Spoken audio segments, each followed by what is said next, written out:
आजचा व्हिडिओ कशावर आहे बरं? आजचा व्हिडिओ एका अशा विषयावर आहे ज्याचं बऱ्याच जणांच्या मनात शंका आहे किंवा भीती आहे की त्या आजाराचं नाव पण घ्यायचं नाही. आजार छोटासाच आहे पण भीती खूप मोठी आहे.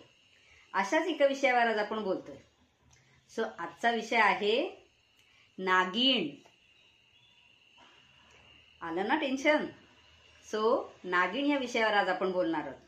बऱ्याच जणांच्या मनात टेन्शन असतं की बाबा नागिण झाली आहे म्हणजे आता संपलं. नागिणीचा वेढा पडला, नागवेढा पण म्हणतात त्याला.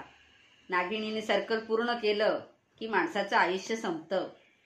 असे खूप सारे टेन्शन्स असतात, विचार असतात. एक फोडी जरी आली आणि डॉक्टरने नागिण सांगितले किंवा कुठून कळलं की हा नागिणीचे फोड वाटतायत, मग घरात सगळीकडे टेन्शनचं वातावरण येऊन जातं. ह्याच विषयावर आज आपण बोलतोय. आपल्या YouTube चॅनलला सबस्क्राईब करा,